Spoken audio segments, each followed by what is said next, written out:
Ελένης, όπου μιλάει η ίδια. Μιλάει η ίδια για την ασθένειά της, για τον τρόπο που την αντιμετώπισε μέχρι τελευταία στιγμή.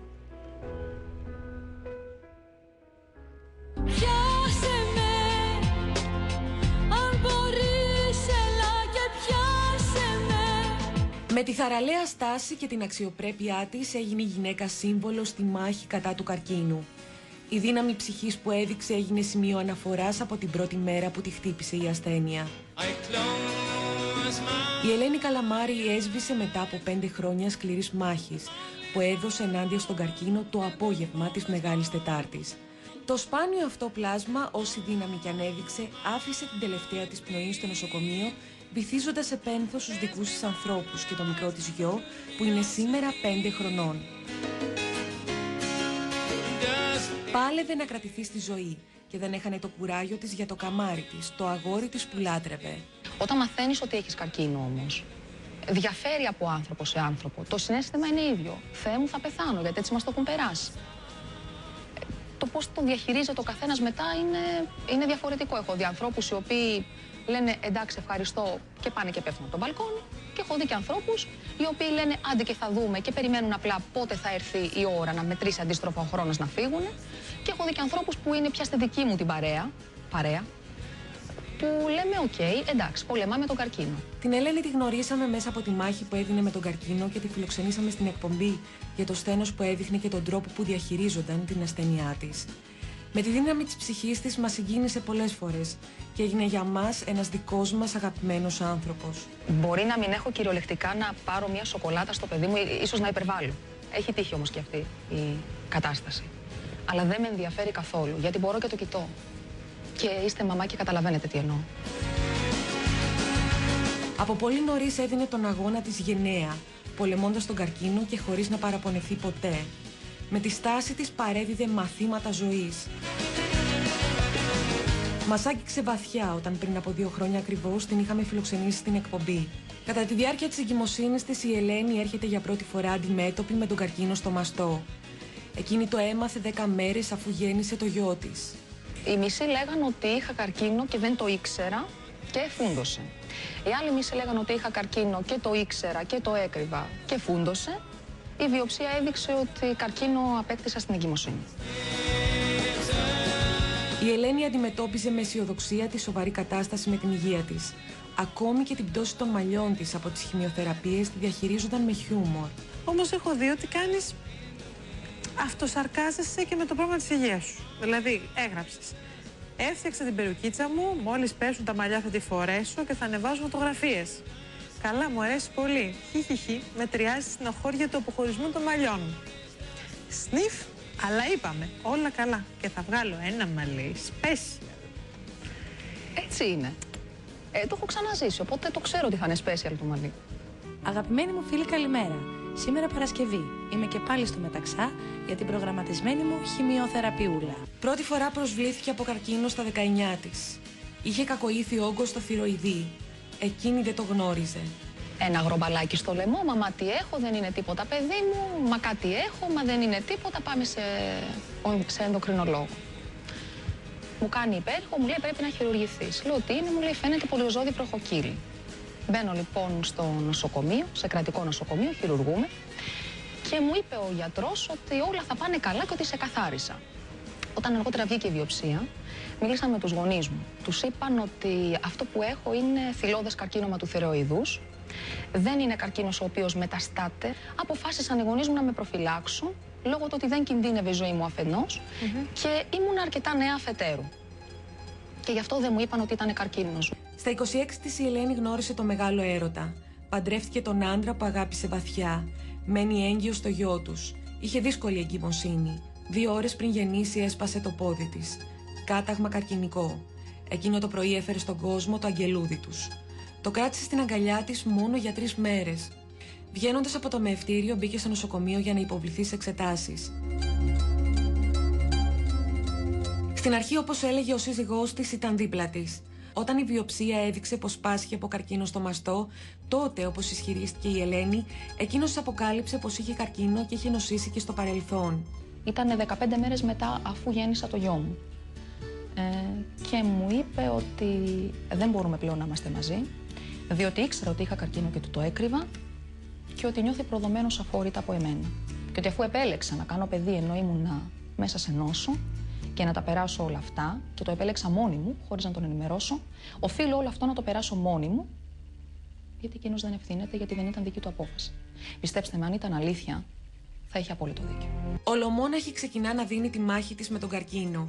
Μετά από λίγο καιρό έμαθε πως ο άντρας που αγάπησε έκανε σχέση με μία φίλη της. Μετά την πρώτη χημειοθεραπεία. Ναι. Χώρισες με τον σύζυγό σου. Δεν είχε καν σαραντήσει ο γιος μου και ότι τον πρόδωσε. Δεν μπορώ λοιπόν εγώ να ζητώ από το Θεό συγχώρεση, αγάπη, ευκαιρία και να ζητάω εκδίκηση ή να νιώθω ζήλια ή να νιώθω μίσος. Δεν μπορώ να γίνω αυτό που δεν μ' αρέσει. Εκείνο το διάστημα είχε ξεκινήσει να γράφει ένα βιβλίο. Μέσα σε αυτό αποτύπωνε τα όσα βίωσε με τον καρκίνο και ήθελε να εμψυχώσει και άλλες γυναίκες που περνούσαν κάτι ανάλογο. Στην παρουσίασή του, πολλοί ήταν εκείνοι που βρέθηκαν στο πλευρό της. Ανάμεσά τους και η γογόμαστρο Κώστα. Είναι τόσο δυνατό κορίτσι που είναι παράδειγμα, πώς το πω, και όχι μόνο απλά παράδειγμα, είναι χαρά, η χαρά της ζωής είναι. Και νομίζω ότι αυτό από μόνο του είναι ένα πολύ δυνατό μήνυμα για όποιον τη βλέπει, για όποιον την ακούει, για όποιον θα διαβάσει το βιβλίο της. Πριν 3 μήνες η Ελένη εμφανίστηκε για τελευταία φορά στην εκπομπή. Αν και η αρρώστια την είχε καταβάλει, το χαμόγελο δεν έφυγε στιγμή από το πρόσωπό της. Αυτή η περίοδος μου είχε αφήσει ένα πάρα πολύ άσχημο κομμάτι μέσα μου. Ένα δικό μου λάθος, γιατί έχω μάθει να είμαι πολύ δίκαιη στη ζωή μου και να λέω τα πράγματα με το όνομά τους, με ξέρεις, και το ξέρω ότι αυτό το κάνω. Και αυτό που δεν έχω κάνει είναι να ζητήσω συγγνώμη για τα δικά μου λάθη. Και θέλω όσο μπορώ να το κάνω και το οφείλω δημόσια, να ζητήσω ένα μεγάλο συγγνώμη από τα πεθερικά μου και από τη θεία μας, διότι αυτοί οι 3 άνθρωποι μου φέρθηκαν με τον καλύτερο τρόπο και εγώ δεν τους μέτρησα όσο έπρεπε. Άκουσα άλλους και τους μέτρησα λάθος. Ζητώ συγγνώμη. Κατά τα άλλα όμως, δεν έχει αλλάξει τίποτα από ό,τι ξέρετε. Ο καρκίνος δεν θα πάψει ποτέ να υφίσταται, τουλάχιστον κοιμισμένος στη ζωή μου, και εγώ δεν θα πάψω ποτέ να τον μάχομαι. Η Ελένη στην τελευταία της εμφάνιση μίλησε με τα καλύτερα λόγια για τον πατέρα του παιδιού της. Είναι ένας από τους καλύτερους μπαμπάδες που θα μπορούσα να έχω ζητήσει για το γιο μου. Οπότε δεν θέλω και δεν μπορώ, δεν μου βγαίνει να τον κατηγορήσω. Η Ελένη πάλεψε 3 φορές με τον καρκίνο και βγήκε νικήτρια. Η τελευταία μάχη της όμως αποδείχθηκε άνηση. Τη Μεγάλη Τετάρτη έφυγε από τη ζωή. Για όσους γνώρισαν από κοντά αυτό το σπάνιο πλάσμα με την τεράστια δύναμη και θέληση για ζωή, θα μείνει πάντα στη σκέψη και στην καρδιά τους.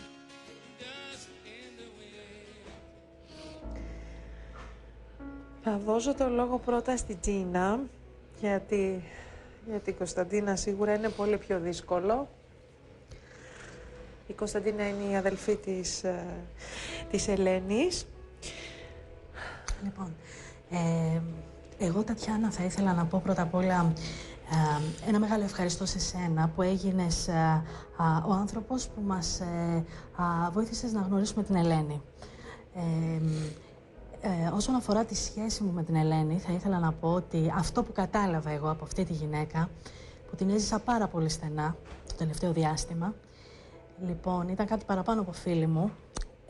Η Ελένη δεν ήταν μόνο μια γυναίκα ευφυής, δεν ήταν μόνο μια γυναίκα ειλικρινής, δεν ήταν μόνο μια αγνή και καθαρή ψυχή. Η θεϊκή της υπόσταση, αν μπορώ να το διατυπώσω έτσι, υπερτερούσε πολύ της ανθρώπινης. Αυτό είχε σαν αποτέλεσμα να ζει τα συναισθήματά της στον υπέρτατο βαθμό και όσοι την πλήγωναν κατά καιρούς, να μπορεί όχι απλά να τους συγχωρεί και να τους αποδέχεται, αλλά να τους αγαπά, γιατί πίστευε στο ανώτερο σχέδιο η Ελένη. Η Ελένη πίστευε ότι κάθε τι που έρχεται στη ζωή μας, κάθε τι δεινό, κάθε τι κακό, έρχεται για να μας δώσει ένα μάθημα.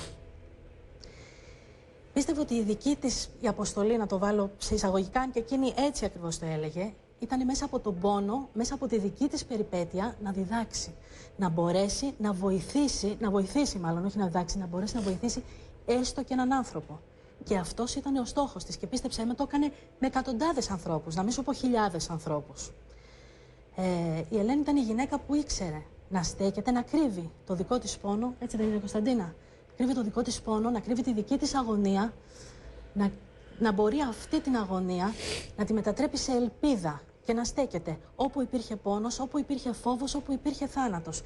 Λες και η ίδια ήταν αθάνατη, αλλά τελικά δεν ήταν. 6 φορές είχε κατατροπώσει την νόσο.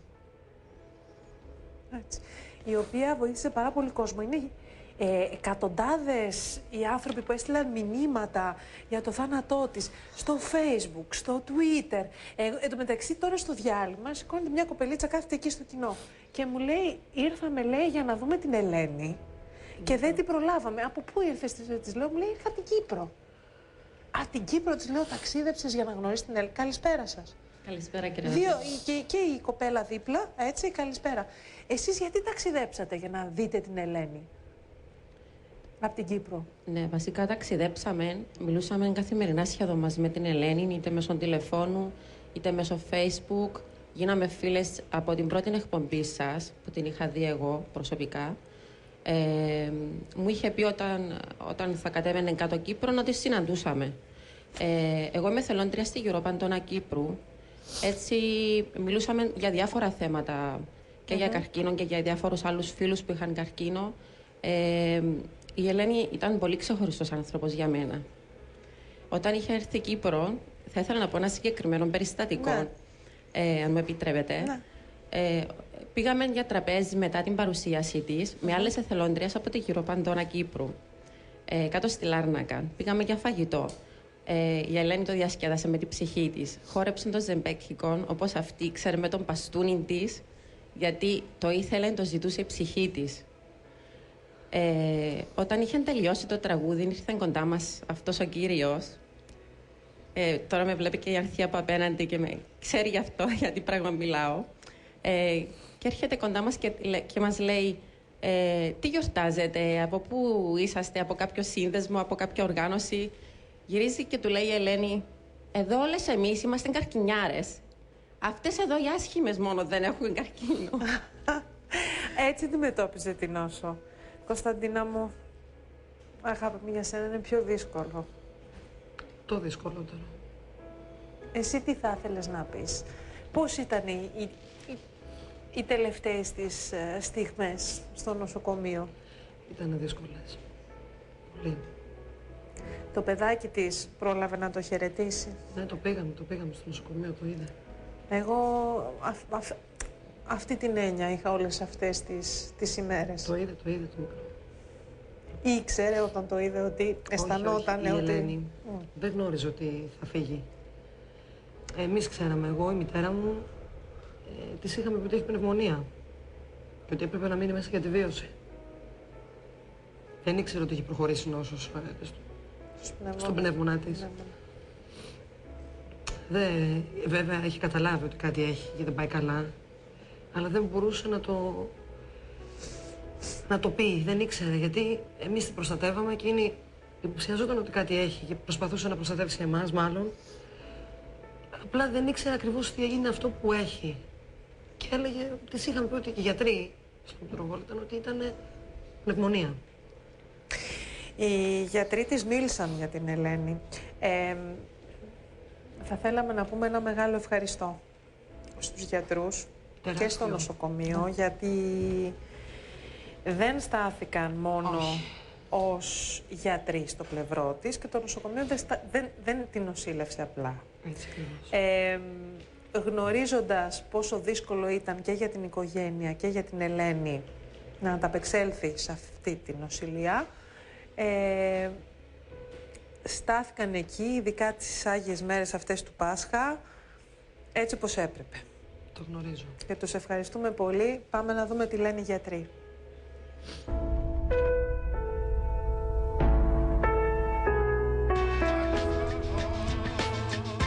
Η Ελένη δεν φοβήθηκε τον καρκίνο, πάλεψε στα ίσια μαζί του μέχρι και την τελευταία στιγμή. Ακόμη και στο τέλος πίστευε ότι θα τα καταφέρει. Γι' αυτό και οι γιατροί που έδωσαν μάχη για να την βοηθήσουν την χαρακτηρίζουν σύμβολο. Πάνω απ' όλα νομίζω ότι ήταν ένα σύμβολο αγώνα και έτσι θα παραμείνει. Θα παραμείνει ένα παράδειγμα νέας γυναίκας που πολέμησε και έχασε τη μάχη. Ακόμη και αν πεθάνω, αισθάνομαι ήδη νικήτρια, έλεγε η Ελένη, μοναδική σκέψη της οποίας ήταν ο 5χρονος σήμερα γιος της. Δεν ήθελε να χάσει και την παραμικρή πιθανότητα να ξανασηκωθεί, να σταθεί στα πόδια της, να πάει στην οικογένειά της, να δει το παιδί της το οποίο υπεραγαπούσε και να είναι κοντά στους ανθρώπους της.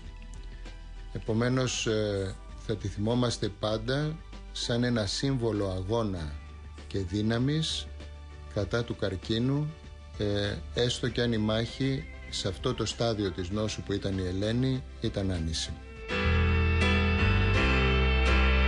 6 φορές ήλθε αντιμέτωπη με την νόσο η Ελένη, τίποτα δεν την πτώησε. Άλλωστε, είχε φύλακες αγγελούς της, τους γιατρούς της, που από την αρχή μέχρι το τέλος έκαναν ό,τι ήταν ανθρωπίνως δυνατόν για να την σώσουν και κυρίως να της απαλύνουν τους πόνους. Η Ελένη όταν ήρθε στο τμήμα μας είχε αρκετά ισχυρούς πόνους.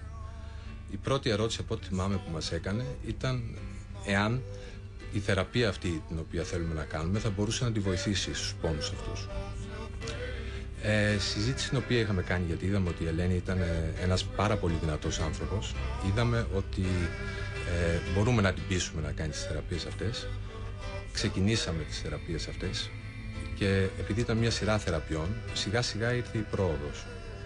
Και η Ελένη, βλέποντας την πρόοδο αυτή, ήθελε να πολεμήσει τον καρκίνο. Δεν είναι η Ελένη που έπαθε καρκίνο, αλλά ο καρκίνος που έπαθε Ελένη, έλεγε η ίδια η Ελένη Καλαμάρη. Η ελπίδα της δεν χάθηκε ποτέ και δεν εγκατέλειψε ποτέ τον αγώνα της. Το γεγονός ότι η νόσος της ήταν προχωρημένη, η Ελένη εξ αρχής έλεγε ότι θα βγει νικήτρια από αυτόν τον αγώνα τον οποίο κάνει.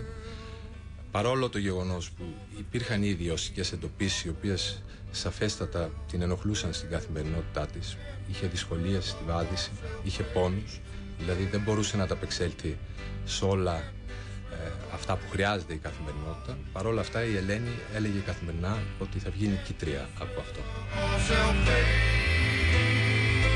Στους ανθρώπους αυτούς, ακόμα και για εμάς τους γιατρούς, πολλές φορές είναι δύσκολο να πιστέψουμε ότι έχασαν τον αγώνα αυτόν, όσο άνισος κι αν είναι και όσο κι αν γνωρίζουμε ποια είναι η εξέλιξη η οποία έχει στο τέλος. Παρόλα αυτά, όταν βλέπουμε ότι ο αγώνας αυτός έχει χαθεί, δεν μπορούμε να το πιστέψουμε έτσι εύκολα. Στο δωμάτιο όπου πέρασε τους τελευταίους 6 μήνες του Γολγοθά της, οι μνήμες είναι ακόμη νοπές. Σε αυτό εδώ το δωμάτιο, η δική μας ηρωίδα, Ελένη Καλαμάρη, έζησε τις τελευταίες της στιγμές παλεύοντας με το πρόβλημά της. Όση δύναμη κι αν έδειξε, έχασε τη μάχη, βυθίζοντας στο πένθος τους δικούς της ανθρώπους και το μικρό της γιο που είναι σήμερα 5 ετών. Χωρίς βαρύχτουπες δηλώσεις και τυμπανοκρουσίες, η Ελένη έφυγε αθόρυβα και γεμάτη αξιοπρέπεια.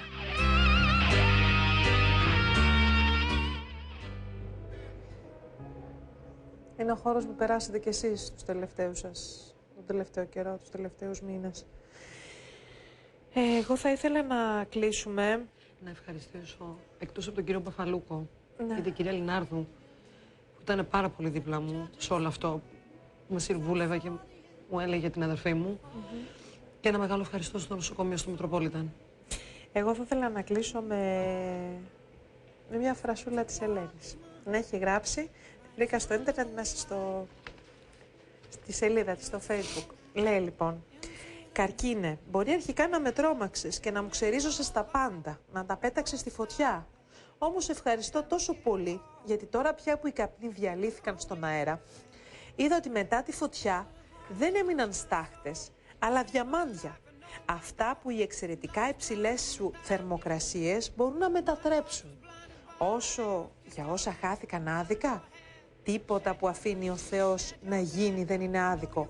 Ο ρόλος του λουλουδιού είναι να ζοριστεί για να βγάλει άνθος και ο ρόλος του κάρβουνου είναι να καεί». Σας ευχαριστώ πάρα πολύ. Μια κουβέντα μόνο μπορώ να πω, Τατιάνα, γιατί το θεωρώ σημαντικό. Σου ζητώ συγγνώμη. Λοιπόν, χάρη στην Κωνσταντίνα, η σελίδα της Ελένης στο Facebook θα παραμείνει ανοιχτή. Λοιπόν, γιατί η επιθυμία της Ελένης, και το ξέρουν όλα τα κορίτσια τα οποία νοσούν ή εμπλέκονται με την ασθένεια, λοιπόν, ήταν να μην το βάλουν κάτω. Ποτέ να μην το βάλουν κάτω. Έχει πολύ μεγάλη σημασία αυτό. Αυτό ήθελε και η Ελένη μας. Το ξέρετε όλες πάρα πολύ καλά. Να μείνει ανοιχτή και να είναι ένας τόπος επικοινωνίας. Ακριβώς. Σας έλεγε πάντα έτσι. Δίνει κουράγιο ένας στον άλλον. Στηρίζει ένας τον άλλον. Είναι ακόμα μαζί βοηθάμε. Λοιπόν, δύναμη στην οικογένεια πάνω απ' όλα. Ευχαριστώ που ήρθατε στο στούντιο και μπορέσαμε να πούμε 2 κουβέντες έτσι, σαν τελευταίο αντίο στην Ελένη μας. Θα περάσουμε σε ένα διαφημιστικό διάλειμμα αμέσως